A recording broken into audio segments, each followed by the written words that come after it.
In this video, we'll explore Italy in 10 days, from Rome and Florence to Venice and the Amalfi Coast. This is your ultimate Italy travel guide for 2025, packed with must-see cities, culture, and coastlines. There's a certain magic to Italy. It's a place that exists as much in our imagination as it does on a map. You see it in flashes, like a beautiful old film. The silhouette of the Colosseum against a fiery Roman sunset. The glint of light on the canals of Venice. The impossible blue of the sea along the Amalfi Coast. It's a country that whispers stories from every cobblestone, every crumbling ruin, and every plate of pasta. These aren't just pictures on a postcard. They are invitations. They pull you in, promising something more than just a holiday. It's a promise of connection, of beauty, of life lived with passion. This isn't just a country you visit. It's a country you experience with every single one of your senses. You feel the warmth of the Mediterranean sun on your skin. You hear the melodic chaos of a bustling market in Florence, the vendors calling out, the laughter of locals sharing a joke. You taste the history in a sip of Chianti, grown in the same rolling hills for centuries. It's a place where the past isn't confined to museums. It's alive, walking beside you down ancient streets, sitting with you in a piazza, sharing a glass of wine. This journey is about finding those moments where history breathes. Our 10-day adventure is a pilgrimage of sorts, not just to see the great monuments, but to understand the soul of this incredible land. We'll start where it all began, in the eternal city of Rome, and make our way through the art-filled heart of Florence. We'll get lost in the Tuscan countryside, float through the impossible city of Venice, and finally, find paradise on the cliffs of the Amalfi Coast. Each stop is a new chapter, a different flavor, a unique rhythm. It's a story of how a place can shape its people, its food, and its art. So, come with me.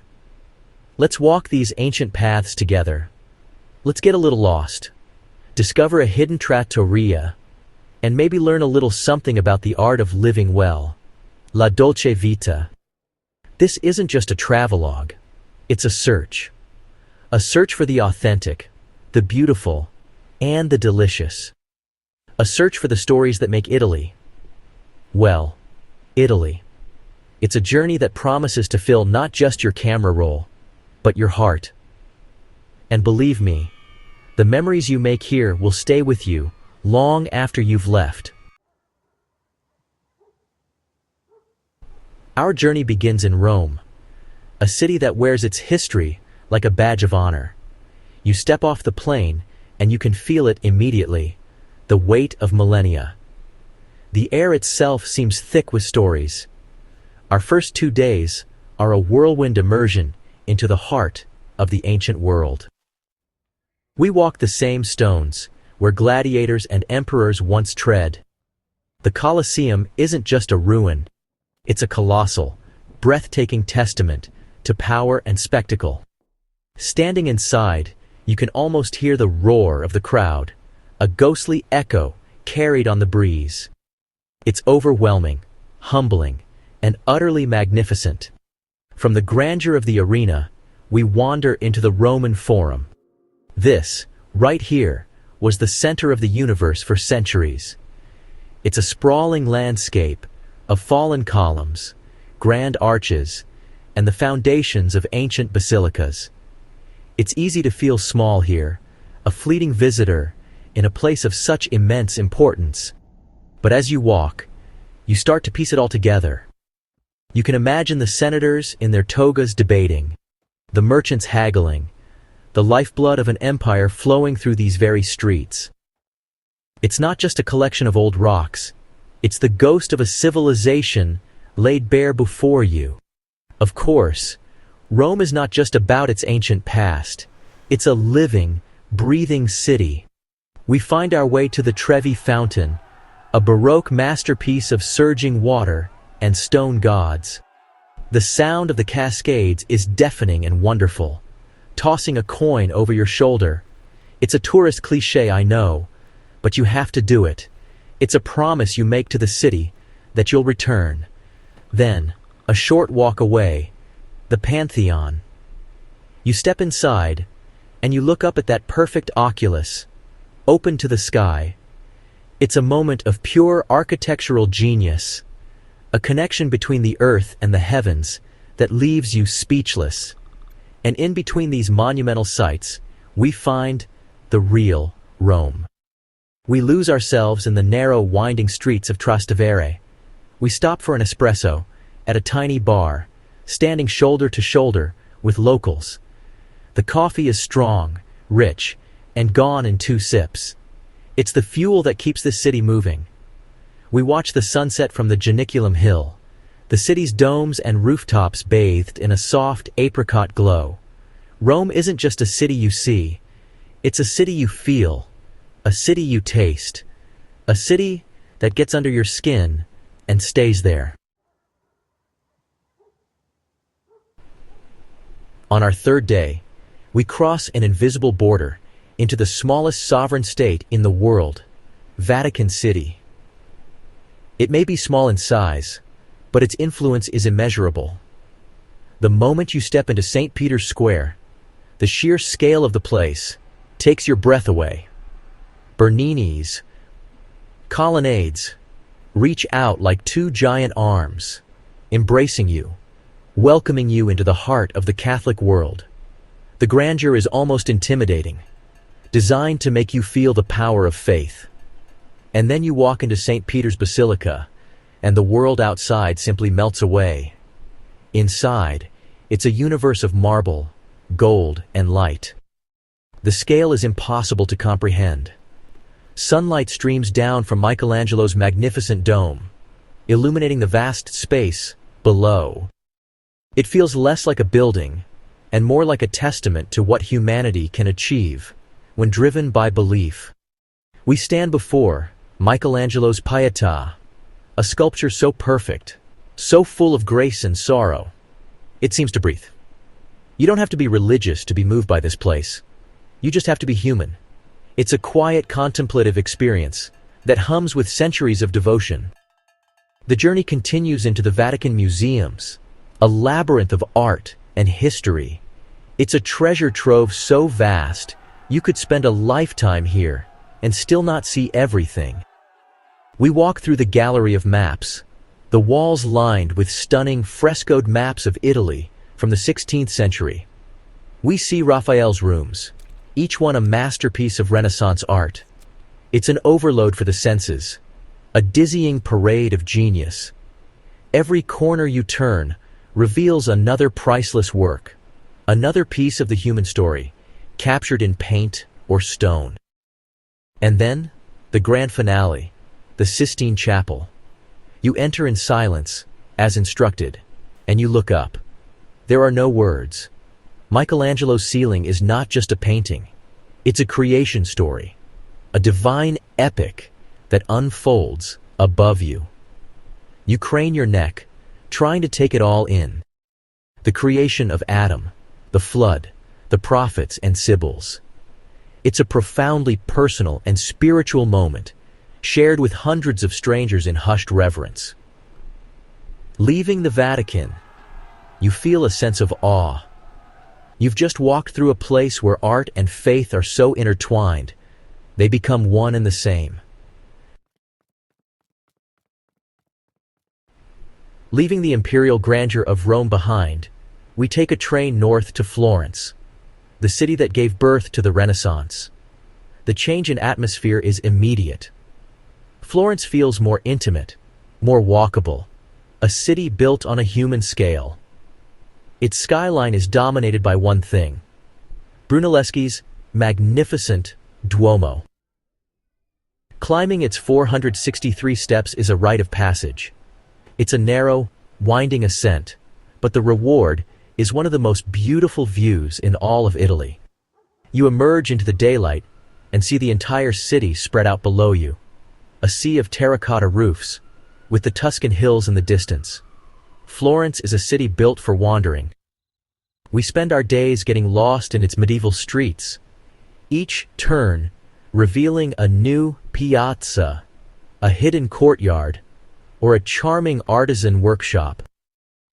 We cross the Ponte Vecchio, the city's oldest bridge, lined with glittering jewelry shops that have been there for centuries. It's a bridge that has survived floods and wars, a symbol of Florentine resilience. We stand before the replica of Michelangelo's David in the Piazza della Signoria, a perfect symbol of the city's defiant spirit and its celebration of human potential.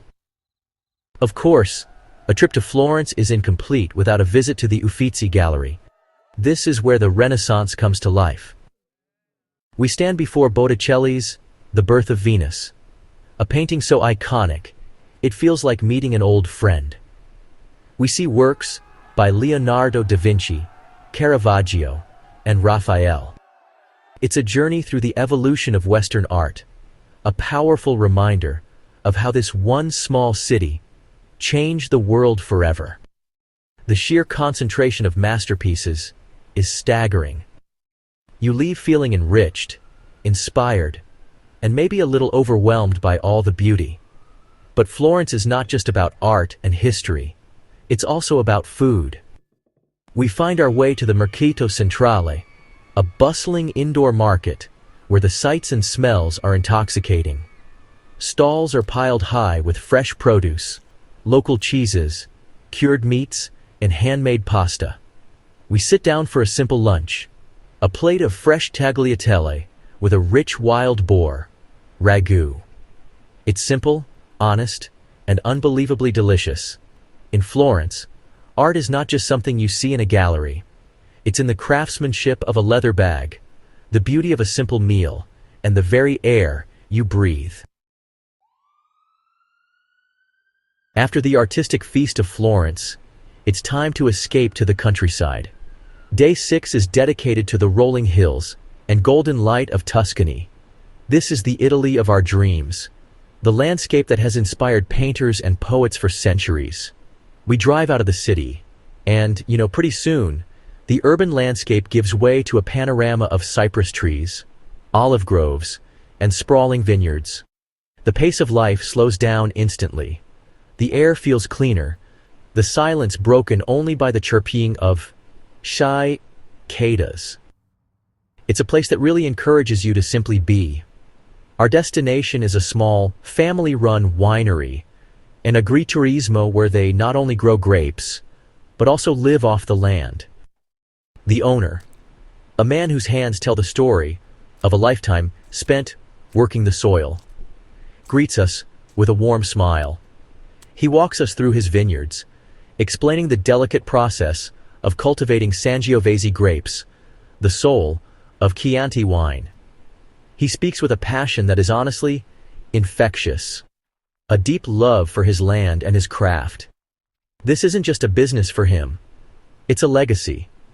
Then comes the best part, the tasting. We sit on a rustic terrace overlooking the hills as the sun begins to set, casting a warm, honey-colored glow over everything. We sample different vintages of Chianti Classico, each one telling a different story of the soil and the season. The wine is paired with simple, perfect food. Local pecorino cheese drizzled with honey, salty prosciutto, and crusty bread dipped in fresh olive oil from their own trees. It's a symphony of flavors, a taste of Tuscany in its purest form. As dusk settles over the landscape, the hills are painted in shades of purple and orange. It is a profoundly peaceful and beautiful moment. This day isn't about checking off sites from a list. It's about connection to the land, to the food, and to the people who create it. It's a reminder that sometimes the most memorable travel experiences are the simplest ones. A good glass of wine, a beautiful view, and the feeling of being completely present. This is the magic of Tuscany, a magic that stays with you long after the sun is set. From the rustic heart of Tuscany, we journey to a city that seems to defy logic and gravity. Venice. There are no cars, no roads, just a labyrinth of canals and a maze of narrow alleyways. The moment you step out of the Santa Lucia train station and see the Grand Canal, you know you're in a place unlike any other on Earth. The city is a floating masterpiece, a testament to human ingenuity and a dreamlike beauty. Our first 2 days here are about embracing the city's unique rhythm and getting wonderfully, hopelessly lost. We begin with a Vaporetto ride down the Grand Canal, the city's main artery. It's the best way to see Venice for the first time. Grand palaces in shades of terracotta, pink and cream line the waterway, their foundations dipping directly into the green water. We pass under the iconic Rialto Bridge, bustling with shoppers and onlookers, a hub of Venetian life for centuries. The sounds of the city are different here. The lapping of water against stone, the call of the gondoliers, the distant ringing of church bells. It's a symphony played on water. Of course, you can't come to Venice and not ride in a gondola. It might seem like a tourist indulgence, but it's an essential experience. We glide silently through the smaller, quieter canals, away from the crowds. Our gondolier, dressed in his traditional striped shirt, navigates the narrow waterways with effortless grace. He points out hidden gardens and crumbling, romantic facades. It's in these quiet moments, drifting under ancient bridges, that you feel the true, timeless soul of Venice.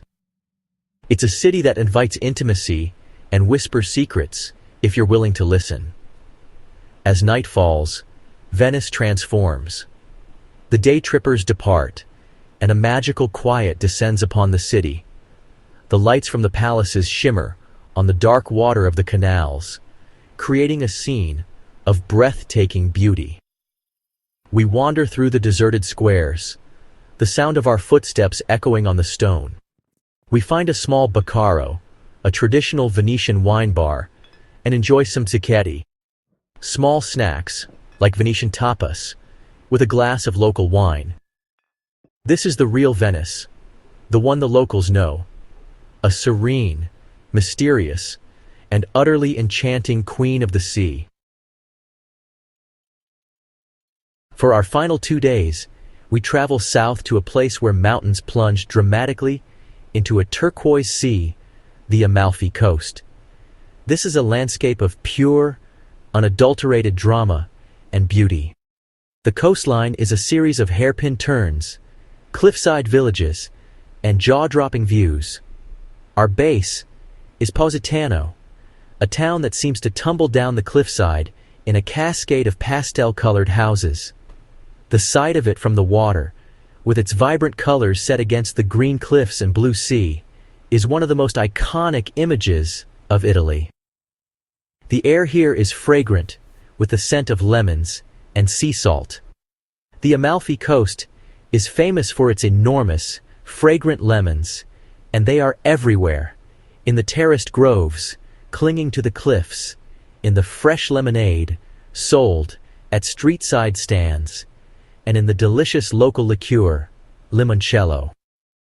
We spend our first day simply exploring Positano, climbing its steep, narrow stairways, browsing the chic boutiques, and relaxing on the Spiaggia Grande, the main beach, with its iconic striped umbrellas. The pace of life is slow, dictated by the sun and the sea. On our last full day, we take to the water. A boat trip along the coast is the best way to appreciate its scale and beauty. We sail past hidden coves, secluded beaches, and glamorous villas perched on the cliffs. We see the charming towns of Amalfi and Ravello from a new perspective, their beauty amplified by the sparkling sea. The captain drops anchor in a quiet bay, and we dive into the cool, clear water. It's a moment of pure bliss, a perfect immersion into the Mediterranean dream. The world of work and worries feels a million miles away. Our final evening is spent at a restaurant carved into the cliffside, overlooking the sea. We dine on fresh grilled fish, pasta with clams, and a simple salad of ripe tomatoes and mozzarella. As the sun sets, it paints the sky in brilliant hues of orange, pink, and purple, reflecting on the calm water. It is the perfect end to an incredible journey. The Amalfi Coast is a feast for the eyes and the soul, a place of such stunning natural beauty that it feels almost unreal. It's a reminder of the simple, profound pleasures of life. A journey through Italy is as much about what you taste as what you see. The food is not just sustenance, it's the very fabric of the culture, a language understood by everyone. Each region we visited offered a new culinary dialect, a distinct flavor profile shaped by its history, geography, and traditions. In Rome, the food was bold and rustic. We devoured plates of cacio e pepe, a deceptively simple dish of pasta, cheese, and black pepper that was pure comfort. We ate crispy, thin-crust Roman-style pizza and indulged in suppli, fried rice balls with a molten mozzarella center, bought from a hole-in-the-wall shop. Then came Florence, where the cuisine felt more refined, yet deeply rooted in the Tuscan earth. Here, the star of the show was the quality of the ingredients. We savored a massive bistecca alla Fiorentina, a thick-cut T-bone steak, grilled to perfection, and seasoned with nothing more than salt, pepper, and olive oil. We learned that the best food is often the simplest. A bowl of ribollita, a hearty vegetable and bread soup, warmed our souls. And of course, there was the gelato. Creamy, intensely flavored, and utterly divine, it was a daily ritual, a small scoop of happiness. In Venice, the flavors of the sea took center stage. The Rialto fish market was a vibrant, chaotic display of the Adriatic's bounty. We sampled sardi and saor, sweet and sour sardines, with onions and pine nuts, a dish that speaks of the city's history as a trading port. We ate squid ink pasta, its dramatic black color and briny flavor, a true taste of the lagoon. The cicchetti we enjoyed in the local bakery were a revelation, tiny, perfect bites of food, from creamy bacala mantecato on polenta to simple marinated anchovies. Finally, on the Amalfi Coast, the food was bright, fresh, and sun-drenched. Lemons were the star ingredient, their zest and juice brightening everything from grilled fish to delicate pastries like the delizia al limone. We ate salads of the sweetest tomatoes and the creamiest buffalo mozzarella, drizzled with local olive oil. The seafood was impossibly fresh, pulled from the sea just hours before landing on our plates. This culinary journey was a thread that connected all our experiences, a delicious narrative that told the story of Italy in the most satisfying way possible. 10 days. It sounds like a short time, but in Italy, it's enough to change you.